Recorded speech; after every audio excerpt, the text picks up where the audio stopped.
Hello, everyone. We should have the live event started right now. I'm just going to pull up my desktop screen here and begin our presentation. But before I do, thank you so much for joining us today. This is the first session of our Winter Coffee Talk series. We did switch the date and time, so every Tuesday throughout the winter months, we are going to have a coffee talk at 3 p.m. London time. I believe that's 9 a.m. Eastern time in the US. So hopefully we can have a variety of people joining us from the globe. Really be great to see you and interact with you, network with you at the end. Just want to give a few other announcements. Our coffee talks used to be 30 minutes long, but we are going to try to get this done in 10 minutes. So that way we leave more time for questions, comments, or engagement at all. So I'm just going to go ahead and get started in today's coffee talk. And if you need to ever get in contact with us, please feel free to use the hashtag CoffeeTalkTBSC. We do use this on our social media channels, Twitter, LinkedIn, Facebook, and we do record all these sessions. So if you ever need to follow up with anything, you can check out our YouTube channel, or you can email me at info@businesssoftwarecenter.com, and I can provide the information for you. So in today's session, we are going to review how to reduce remote working stress through automation. So let's go ahead and get started with that. First question I have for you is, are you cracking under the stress of remote working? Remote working is growing in popularity, definitely grown a lot since the virus, and it's definitely here to stay. So I think it's bound to happen that we might feel a little pressure doing the transition from working in the office to working at home. So I think remote working may cause stress, but just to see whether you are cracking under the stress of remote working, I do have here the signs of stress at work. So this is to focus on your team or your group settings. So here's signs of stress in teams that you may see working together. There might be arguments. You might have a higher turnover of staff. They might just be telling you, hey, I feel really stressed. You might see an increase of sickness or absence. You actually might see a decrease in overall work performance, and you might get more complaints and grievances. So of course, if you're working in HR, definitely keep track of all this, because these are very clear signs that there is stress at work.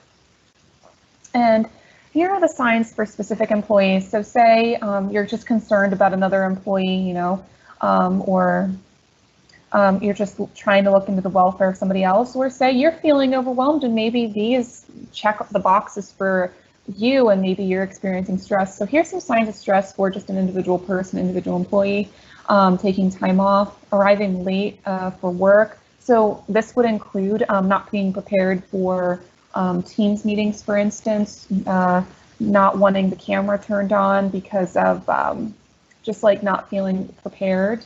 You may feel twitchy or nervous throughout any meetings or interactions you have with your coworkers. You might be experiencing mood swings, or you can even feel withdrawn. I know that this might happen especially with like group calls. You might not be as engaged with your other staff members. There might be a loss of motivation or commitment or even confidence in your work. And really, you're the only gauge of that. If you know for sure whenever you're losing motivation or whenever you're lacking commitments to something. Say you have a deadline and you're just putting it off and putting it off and putting off. I would say that's definitely a lack of motivation, and you have to really decide, well, is this stress due to my remote working circumstances? Is it due to different life circumstances? Yeah, you just really have to evaluate on your own whether or not you believe you're getting the stress from your remote working situation. However, I would say it's getting pretty common that people are experiencing this, and Microsoft has conducted research throughout lockdown, and they have come to find that stress levels are going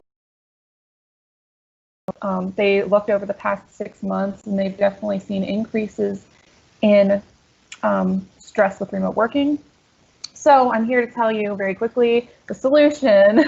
Now, of course, there's multiple solutions to stress at work. Some might say more training is needed. Some might say maybe taking breaks throughout the day would help. But our solution here at TBSC, what we're going to talk about today is automation. So according to Forrester, 22% of businesses do not have excellent automation, with others doing a hybrid of manual and automatic efforts. So that really means that not many businesses are fully automating things that could potentially get rid of some of the burden that might be on your employees' shoulders. You know, it's really nice to lighten the load, especially if your remote working staff is working from home and they don't really have a home office and they have to take care of the kids throughout the day. So anything to automate some of these tasks for them would be severely beneficial, because that way they don't have to constantly be multitasking throughout their day between family life and work life. So what business practices should you automate? How should you do it? Here's some questions that I have for you if you're looking into BPA. Are there high volume tasks? Ask yourself this question and really evaluate. It doesn't hurt to even put this list together and forward it to different employees and just take a poll and see, are there any high volume tasks in the IT department, in the marketing department, in the sales department? How many employees does it take to perform particular tasks? You know, 1, 2, 3. I know with service provider licensing agreements, it might take 2 or 3 people, just because it is a very big manual task to track licensing agreements. And I'm here to tell you, luckily, you can also even automate that and reduce the stress, and also get accurate data, so you can really move forward into the future without really having any worry of incorrect information when you're doing your SPLA reporting. We can help you there at TBSC with that, with our Smarter SPLA. So if you need any more information on that, please feel free to email me. Otherwise, we're just going to keep moving forward here. Another question you can ask yourself, is this task time sensitive? You know, I briefly talked about deadlines. Is this task time sensitive? That often involves deadlines. So perhaps you can do something to automate that and make sure everything is submitted on time for you. I know with my marketing stuff, I like using a tool that helps me organize all of my marketing materials and help get things out within the time frames that I allocated for myself. So, I mean, there's software out there for everybody, certainly. Another question you can ask yourself is, does this task have a significant impact on other processes and systems? I would say any process that impacts other departments, your clients, anything like that is something to look into. An example of this would be if you're an online business and you don't have an automatic way of taking payment, that might cause a lot of disruption with the invoicing. And then, of course, the time it takes for the product to actually get to your client at the end of the day. So automating even that would be helpful. Another question is, are you in need of remaining software compliant? So this is pretty much in particular to what we do at TBSC with software, particularly with Microsoft 365. If you're on that, we can help make sure you're compliant automatically with our Smarter SaaS product. And finally, the biggest question you can ask yourself is, can this be done more efficiently through automation? You know, we did talk about manual versus automatic tasks. Of course, it seems like it's better to do automatic tasks because there's less room for human error. So let's just go ahead and move forward. So our advice here, if you want the outcome of stress-free employees, more productive staff, mentally healthy staff, and not draining staff resources, if you want those outcomes, our advice here at TBSC is to automate your business practices. By automating them, you can reduce low productivity. So I should really have put, you can increase productivity there. You can also automate to benefit your employees, increase satisfaction. Automating reduces the paperwork, and automating reduces incomplete reports and errors. So automation is definitely the way to go here. So where do you start? I would say if you're unfamiliar with our Smarter SaaS product, of course, we can help you automate anything to do with optimizing your SaaS. Our Smarter SaaS product does offer over 40 different SaaS applications we can monitor for you, like Microsoft, Adobe, Salesforce. But for today, we're just going to focus on Microsoft. So we do offer the fully automatic reporting. We allow you to view individual software. We give you cost savings opportunities, optimization opportunities, and even training opportunities. And I would say if you're in software asset management, this is definitely something that you should look into, and it will really lighten your load in the long run, especially if you use a lot of cloud services for your business.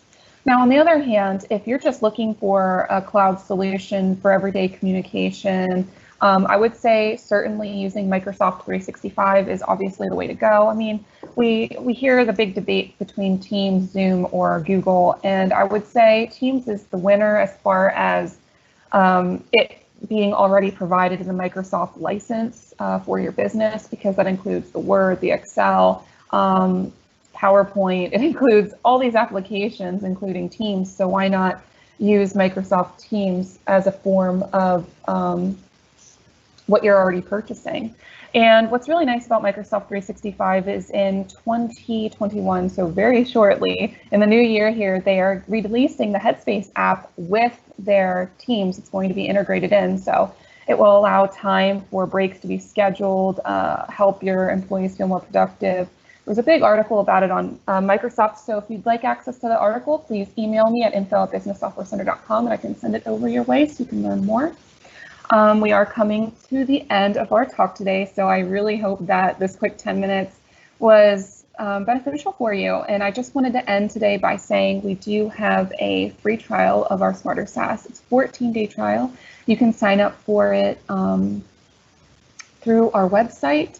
And we are launching soon here on Microsoft and AppSource, so you can just do it automatically through there as well. So please feel free to look into our 14-day free trial of our Smarter SaaS product. I just do want to thank you so much for joining us today. I'm going to check now and see if we had any questions, comments, anything coming in here. So I do have a question that has come in. It says, do you recommend BPA for smaller businesses? Well, I would recommend automating business practices for any size business. And maybe specifically, I should say smaller businesses should look into this more, simply because with smaller businesses, oftentimes you have a small staff, and so your staff might have to cover different departments at different times just to make sure everything is in order. So say you have a sales/marketing person, obviously that's a lot of responsibility for one person. So if there's a way you can automate some sales tasks or marketing tasks for them to just kind of lighten their load, I mean, that would be really great. But I mean, even big businesses, you know, the employees have a lot of obligations to their companies. And so I would say looking into any sort of task to automate would be beneficial. It doesn't really matter how big or small your business is. Okay, so let's see, do I have any other questions coming in today? Okay, I don't see any more questions, so I'm going to end it here. Wow, I can't believe I talked that fast. This is definitely a practice trying to get a presentation in 10 minutes, so I definitely enjoyed it. It was fun, but I'm going to end it here since there's no more questions coming in. Please email me info@businesssoftwarecenter.com if you want to get in contact. We are taking suggestions for Coffee Talk ideas. You're welcome to join me on these calls as well. I would love to hear from you. We can always do a collaboration together. Yeah, sky's the limit with these. So yes, please get in contact. And thank you so much for joining. All right, bye-bye.